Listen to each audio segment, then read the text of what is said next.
السلام عليكم ورحمة الله. الحمد لله وكفى وسلام على عباده الذين اصطفى. أما بعد، أعوذ بالله من الشيطان الرجيم. بسم الله الرحمن الرحيم. لا تثريب عليكم اليوم يغفر الله لكم وهو أرحم الراحمين.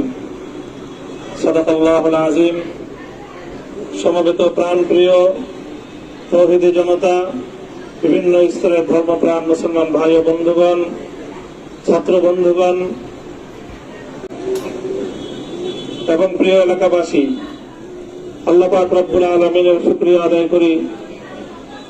আল্লাহর দ্বীনের কথা বলার অপরাধে, আল্লাহর দ্বীনের বিজয়ের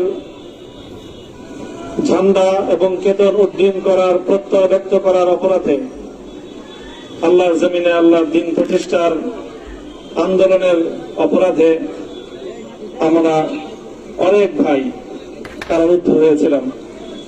পর্যায়ক্রমে সকলেই আলহামদুলিল্লাহ জিন্দানখানার লৌহ প্রাচীর ভেদ করে মুক্ত জীবনে ফিরে এসেছেন।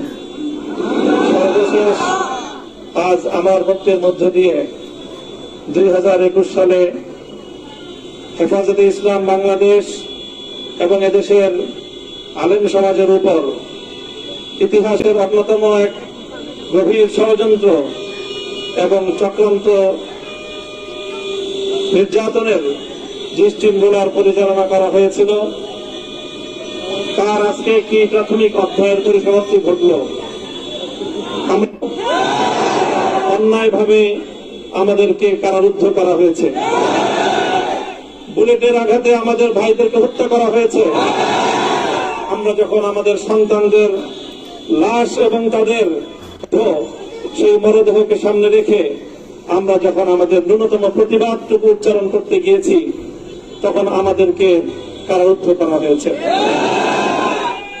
আমাদেরকে নানাভাবে নিষ্পেষণ করা হয়েছে, আমাদেরকে জনগণ থেকে বিচ্ছিন্ন করার সব ধরনের অপচেষ্টা চালানো হয়েছে।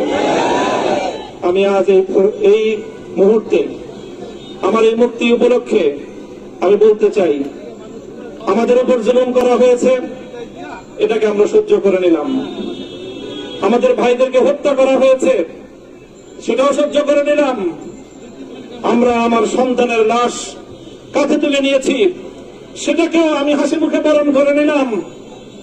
আমাদেরকে অপমান এবং লাঞ্ছনার সব ধরনের ষড়যন্ত্রের সম্মুখীন হতে হয়েছে, সেটাও আমরা হাসি মুখে বরণ করে নিয়েছি।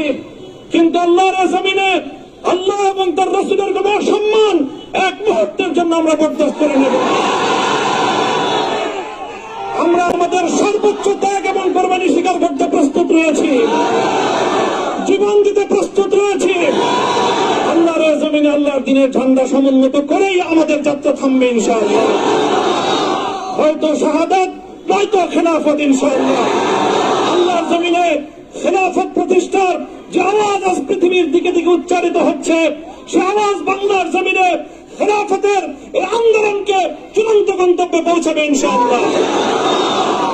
বাংলাদেশের আলেম সমাজ, হেফাজতে ইসলাম বাংলাদেশ সহ বাংলাদেশ খেলাফত মজলিস সহ সকল ভ্রাতৃপ্রতিম সংগঠন, সকল ধর্মপ্রাণ, ইসলামপন্থী বিভিন্ন ছোটখাটো মতভেদ, মতবিরোধ, মত পার্থক্যের ঊর্ধ্বে উঠে যারা ইলাহি কালিমাতুল্লাহর এই এক বাণীতে বিশ্বাসী, আল্লাহর জমিনে আল্লাহর দ্বীন কায়েম করতে চাই, আমাদের তাআলা ইলা কালিমাতিন সাওয়াইন বাইনানা ওয়া বাইনাকুম এই এক মন্ত্র উজ্জীবিত হয়ে আল্লাহর দ্বীনের ঝান্ডা সমুন্নত করবার এই আন্দোলন এবং সংগ্রামে আমি নিজেকে উৎসর্গ করার ঘোষণা করছি। এবং আমার সকল ভাইদেরকে, আমি সকল উলামায়ে কেরামকে এবং ধর্মপ্রাণ মুসলমানদেরকে, ইসলামী নেতৃত্বকে ঐক্যবদ্ধভাবে এই সংগ্রামের ঝান্ডা সমুন্নত করবার, ধারণ করবার আহ্বান জানাচ্ছি। এবং আপনাদের সকলকে আবার শুকরিয়া জ্ঞাপন করছি যে আজকে আপনারা এভাবে আমাকে উৎসাহিত করেছেন, উজ্জীবিত করেছেন। আল্লাহ পাক আপনাদের সকলকে উত্তম বিনিময় দান করুন। প্রিয় ভাইরা,